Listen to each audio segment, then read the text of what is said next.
Hello and welcome to Faithfully Stampin' with Jennifer Helm. I am Jennifer Helm, the Faithful Stamper, independent demonstrator with Stampin' Up!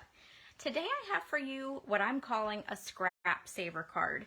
This is a very quick, very simple layout. You won't believe how fast we can make this card. Start your stopwatches. And it's great for any occasion. We are going to build our card solely around this tiny scrap of paper.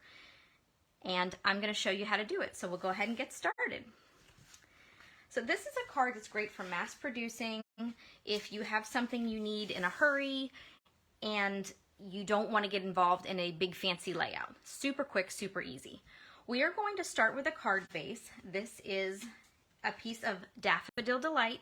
It is 8.5 by 5.5. You can use whatever style card base that you like. And we are simply going to fold it down the middle to start our card base. Next, we are going to add a cardstock layer. This is Melon Mambo. This is 5.25 by 4. And I am pulling all my colors right out of this designer series paper. I started with the paper and then I went from there with my colors. We are also going to need a piece of basic white. This is 2.5 by 4. This is going to create the panel on the front of the card. And then to show you our measurements for our designer series paper, it's 1 inch wide and 2.5 inches tall. You can't get much smaller than that in terms of scrap paper, right? So you'd never believe you could build a card around this, but it works. So the first thing I'm going to do is glue the piece of designer series paper to the end. This is kind of just our base panel to create the front of the card. You don't need any particular glue. Your favorite adhesive will work. So we're just going to line this up right at the edge of this panel of basic white. Next, I'm going to grab my Stampin' Pierce mat because the stamps that I am using tonight is our Happiness Abounds. And so this is a photopolymer stamp set. So it's our flexible clear stamps. So I need a little extra cushion to make sure I get a good impression. I'm going to start with Melon Mambo ink here. And I'm going to stamp in the open space here. I'm going to leave a little bit of room here. I'm going to add my ribbon here to the front of the card. But first I'm going to stamp like so. And while I've got my Stampin' Pierce mat out, I'm going to do all my stamping. What I'm going to do when I am ready to adhere this is put this panel here, but I want to stamp my greeting at the bottom. So I'm going to do that before I get anything glued on, that way in case I make a mistake I don't have to use a lot of extra pieces. So there we go. And we'll come back to this in a minute when we finish the inside. But now the panel of Melon Mambo, we're going to adhere to the front of the card. Ooh. All right. My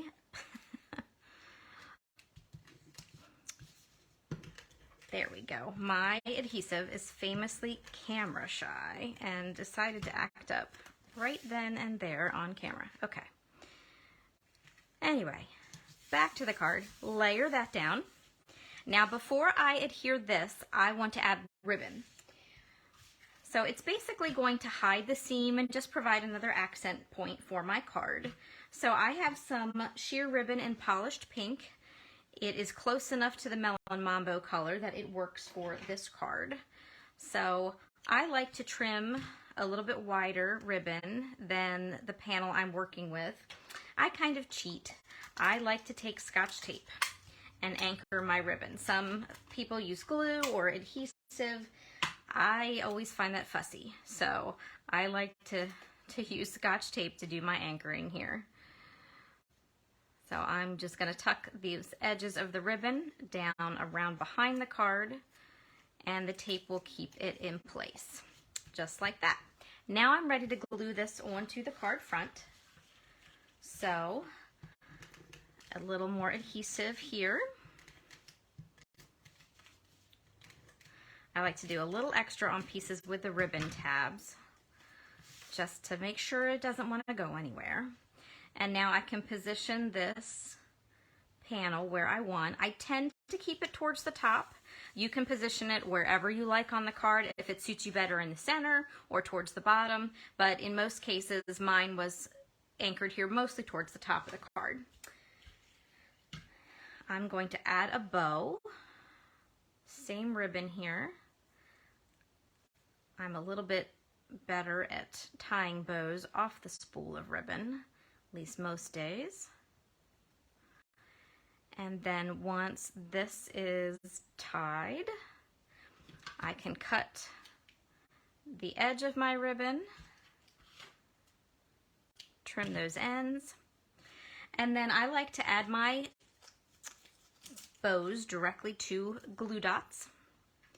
So I'll pop it right there, right on the roll, give it a press, and then lift the whole thing off. You can position the bow wherever you like. You can always leave it off if you're not a big fan of tying bows. I'll show you some samples in just a moment where we'll get into all the options that you have. Now all I need to do is really quickly finish the inside of my card.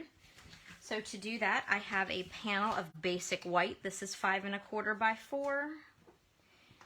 And I am going to pull out my Melon Mambo ink one more time to add my sentiment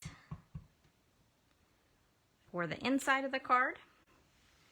And then I'm going to go back to that beautiful floral stamp I used on the front of the card, and I'm going to use that as an accent on the inside. So grab a piece of scrap paper so I can stamp off the edges here like that, beautiful little accents. And while I've got that in my hand, perfect accent for my envelope. So there is my envelope ready to go, and the only thing I need to do now is grab that insert and a little adhesive. This is placed in the inside, and this card is ready to go. Stop your stopwatch. Wasn't that quick and easy?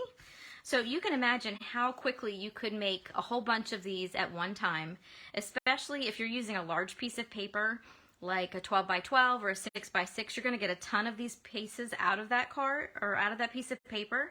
And it's great also for using small chunks. If you've got a really tiny chunk, I know I hate to throw anything away. So I can just root through my scrap bin and find paper that I really like and build a card around that with in no time at all. All right, so I want to show you some other options for this card. This is really just a jumping off point, so you can be as creative as you want with these cards. Dress them up, dress them down, really up to you. So first up, you are not tied to just a panel that you stamp on with a little piece of designer series paper. You can mix and match different prints of designer series paper if you want.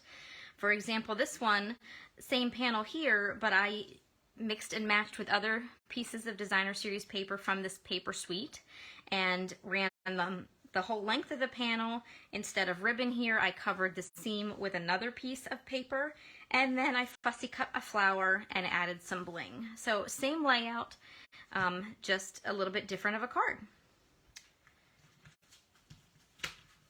Here is another version, same idea. I use linen thread on this one instead of ribbon.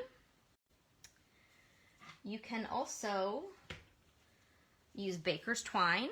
So here's the twine with the bow.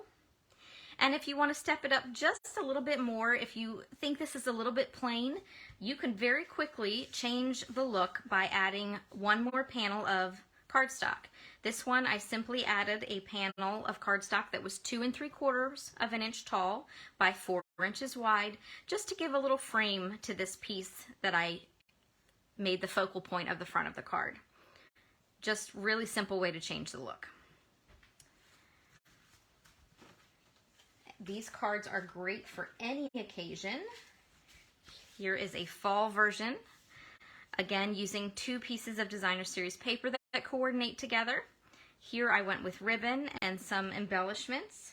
On this card, I changed up the color. I used the same pieces of paper, but I went with different colors, added a knot to the ribbon, and left off the bling. So you can see you've got lots of options with this style of card. And I did not get a sample made, but it occurred to me that I could actually change the orientation of the card if I wanted. I have to watch the direction of my paper, and I would obviously have to change my stamping a little bit because I have less room on either side of the panel, but it could be done. So that's another option that you have as well. This is great for, like I said, any occasions. I kind of went to town with our Halloween paper and our Halloween stamp sets and our beautiful glitter washi tape that we have right now. In fact, I couldn't make up my mind which color I wanted to play with, so I played with them all. You can also change the end of the panel. For example, all the cards I did before, the DSP was on the left end. You can put it on the right end if you like too. No set rule for this. Like I said, it's a springboard for your imagination, for your creativity to make whatever cards you want. And here I added a banner for my sentiment rather than stamping directly on the cardstock. And you can add embossed panels as well. For example, the background of this card is done with our quatrefoil embossing folder. Just gave it a nice little textured look. This works perfectly with our gnome stamp set. Gnomes are very popular these days all over the place. So of course I had to get on the gnome train. Here I used the die cuts that accompany our gnome set. And I kept my greeting on the inside of the card instead of on the front. And then last but not least, any holiday this works for. Here is a Christmas card. This quick and easy. I used a scrap of designer series paper, and I used an embossing folder to create my focal point instead of a stamp. I just really felt that it paired well with the paper. Added some sequins, and I've got a quick and easy Christmas card. So I really hope you enjoyed learning how to make our Scrap Saver card. If you haven't already, I would love for you to subscribe to this YouTube channel. You can click the notification bell and be notified each time I post a new video. If you're on Facebook, you can find me at The Faithful Stamper, and I post videos there. And I also offer different specials and share things that Stampin' Up! Has going on with the company in case you're interested. All right, thank you so much for watching. Take care and happy crafting.